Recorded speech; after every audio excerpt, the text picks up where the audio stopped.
और पहली चीज बोलना सीखो। शब्दों का अर्थ का अनर्थ होता है। स्वामी जी के साथ में भी 4 दिन पहले एक शब्द का अनर्थ हुआ है। हमारे मालवा में एक कहावत है कि आप किसी व्यक्ति से कहो, बार बार निवेदन अनुमोदन करो कि सर देख लेना ये काम हो जाना चाहिए, और नहीं हो तो मालवांचल में एक कहावत है, कहते हैं कि माँ भी बेटे को बोल देती है बहुत नशेड़ा हो गया। क्या कहते हैं? नशेड़ा का तात्पर्य होता है ढीठ। मालवी भाषा में कहते हैं ढीठ। तो महाराज जी के मुंह से भी एक जगह ऐसा निकल गया अभी कि भाई आप नशेड़े हैं, ढीठ हैं, आप कोई काम करना नहीं चाहते हैं। साहब उसका भी अपभ्रंश हो गया समाज में। सामने वाले व्यक्ति ने लिख दिया महाराज जी ने मुझे कहा कि मैं नशेड़ी हूं, मैं नशा करता हूं, लेकिन महाराज जी ने ऐसा कुछ कहा नहीं। तो शब्दों का अपभ्रंश सिखाने जा रहा हूं।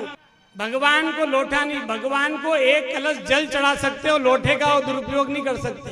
लोटा शब्द भगवान के लिए मान्य नहीं है। आपको संशोधन करना पड़ेगा भाषा में। एक कलश जल, कलश और लोटे में अंतर है। तो कलश मंदिर जाने में काम आता है, जोरदार ताली बजाओ। लोटा काम आता है जंगल जाने में, और कलश काम आता है मंदिर जाने में। इसलिए भगवती के प्रांगण में भगवती को प्रणाम करो कि अब हम लोटा नहीं बोलेंगे, कलश बोलेंगे। महाराज जी से गलती हुई। महाराज जी ने केवल इतना कह दिया कि नशेड़ा है, तो महाराज जी नशेड़े की बजाय नशेड़ी में साबित हो गए। मैंने तो ये कहा था कि भाई आप ढीठ इंसान हैं, 10 दिन हो गए सुनते नहीं हो। उन्होंने लिख दिया महाराज जी ने मुझे नशेड़ी कह दिया, मैं नशा करता हूं।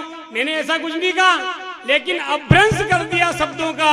तो मात्र शक्ति में आपसे कहना चाहता हूं कि अब समाज को जागरूक होने की आवश्यकता है। शब्दों को चयनित करके बोलने की आवश्यकता है। जब कोई यूं कहता है कि मैं शिव जी पे लोटा चढ़ा रहा हूं, तो मेरा ध्यान जंगल की ओर चला जाता है। और जब कोई कहता है कि मैं कलश से जल चढ़ा रहा हूं, तो महाराज जी भगवती के दरबार में पहुंच जाते हैं। इसे कहते हैं शब्दों का फेर। गो, गंगा, गीता और गायत्री के लिए संतों का जन्म हुआ है।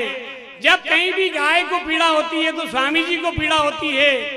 जब कहीं जल को पीड़ा होती है तो स्वामी जी को पीड़ा होती है। जल ही जीवन है, पर्यावरण ही जीवन है। इसको तो हमको सीखना ही चाहिए।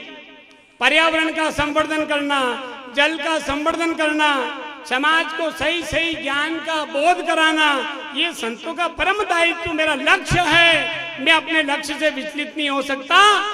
इसलिए हटा गांव में भी आज मैं यही कहना चाहता हूं कि संतों का जन्म केवल मम्मम के लिए नहीं होता है कि खाओ पियो और सो जाओ।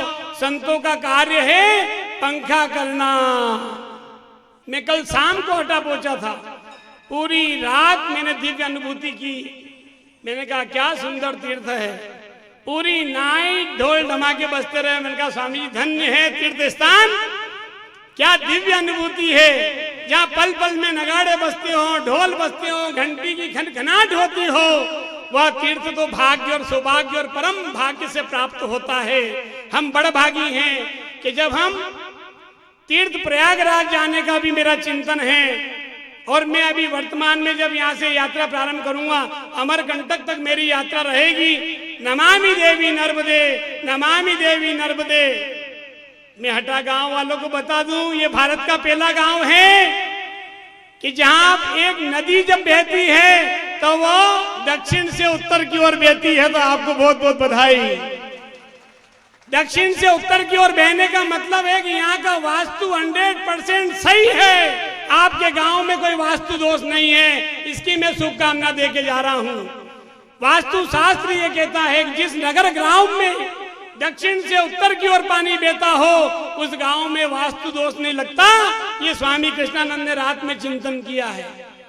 जहां शिवालय हो, जहां संसान में महादेव विराजे हो, वहां तो कालों का काल महाकाल निवास करता है। तो यहाँ कभी प्राकृतिक आपदा नहीं आएगी, इसका मैं वादा करता हूं। ये दिव्य तीर्थ है। तीर्थ को तीर्थ वहां के जनमानस बनाते हैं। व्यक्ति विशेष तीर्थ को जन्म नहीं देता, वहां के प्रत्येक व्यक्ति, छोटे से छोटा बालक उस तीर्थ को तीर्थत्व प्रदान करता है। ऐसे सब ब्रह्म परिवारों को, समाज को प्रणाम। आपने जो सुचिता बना के रखी है, जो सुंदरता बना के रखी है, वंदनीय है। मुझे तो तीर्थ प्रयागराज का पुण्य यही प्राप्त हो गया। पूज्य महाराज श्री के दर्शन भी हो गए, आपके भी हो गए, क्योंकि आप तो अभी प्रयागराज से पधारे थे, मैं तो अब पहुंचूंगा। लेकिन मैंने कहा कोई बात नहीं, हमारे गुरु भाई के दर्शन करके भी हम वो दिव्य अनुभूति कर सकते हैं। सतोकर्मी बने रहो, हमें ज्यादा कुछ करने की आवश्यकता नहीं है। हम सत्कर्मों में प्रवृत्त रहें, सत्य चित्त और आनंद को प्रादुर्भाव उत्पन्न करते रहें, सत्य भाषण करते रहें। सत्य बोलने से चित्त एकाग्र होता, और चित्त एकाग्र हुआ तो आनंद प्रकट हो जाता है, फिर दिव्य अनुभूति ही होती है। फिर आपको कई कलुषिताएं नहीं रहती, कुंठताएं नहीं रहती। इसलिए हे महाशक्ति, श्रीमद् देवी भागवत महापुराण में आप सब लोग आए हुए हैं। भगवती के जीवन चरित्र से हमको बहुत कुछ सीखने की आवश्यकता है। प्रत्येक मानव को मर्यादित जीवन जीने की आवश्यकता है। मातृत्व है, क्योंकि संतों का प्रादुर्भाव भी सदग्रस्त आश्रम से होता है। यही कारण है कि महापुरुष भी आप लोगों के बीच में आ जाया करते हैं। यह है भगवत कृपा। गुनगुनाओ मेरे साथ, गोविंद जय जय गोपाल जय जय गोविंद जय जय गोपाल जय जय राधा रमण हरि गोविंद जय जय राधा रमण हरि गोविंद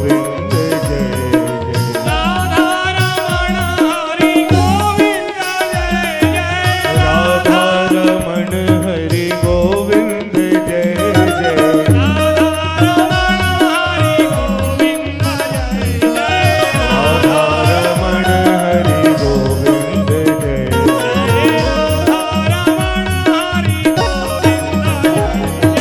राधा रमण हरि गोविंद जय सत्संग से लगे रहो। सत्य का संग करना प्रारंभ कर लो, असत्य का संभाषण करना कम कर लो, तो मानना के सदग्रस्त आश्रम में आपकी साधना पूर्णता को प्राप्त हो चुकी है। कहीं जाने की आवश्यकता नहीं। एक ब्रह्म है, ब्रह्म के 6 कर्म हैं, यज्ञ कराना, यज्ञ करना, दान लेना, दान देना, और ब्रह्म स्वाध्ययन करता है और समाज को जाकर स्वाध्याय कराता है, उसे ही हम ब्राह्मण कहते हैं। ये ब्राह्मण के 6 कर्म हैं। ब्राह्मण भी 6 कर्म करता है प्रतिदिन, इसीलिए ब्रह्म को ब्रह्म कहा गया है। तो ब्रह्म जैसी मूर्ति। बहुत प्रसन्न हूं आप सबसे, और इस सुंदर से आयोजन के करने के लिए, पूज्य महाराज श्री के यहाँ आगमन के लिए, पूज्य महाराज श्री शिवानंद जी के पदार्पण के लिए मैं भूरी भूरी प्रसन्नता व्यक्त करता हूँ। आप जैसे महापुरुषों का अगर धराधाम में आगमन होता रहेगा तो धर्म अर्थ काम मोक्ष चारों पुरुषार्थ हमारे जीवन में अक्षुण्ण अखंड बने रहेंगे। हम धर्म से लगे रहेंगे, हम कर्मवान बनेंगे। धर्म अर्थ काम मोक्ष चतुर्विध पुरुषार्थ आपके पूर्ण हो रहे हैं। उस सब की मैं बधाई देकर अपनी वाणी को विराम देता हूं और भगवती के पावन चरणों को वंदन करता हूं। हे भगवती, आपको कोटि कोटि प्रणाम वंदन। सबकी रक्षा करें, सबको आशीर्वाद प्रदान करें। जय मां भगवती।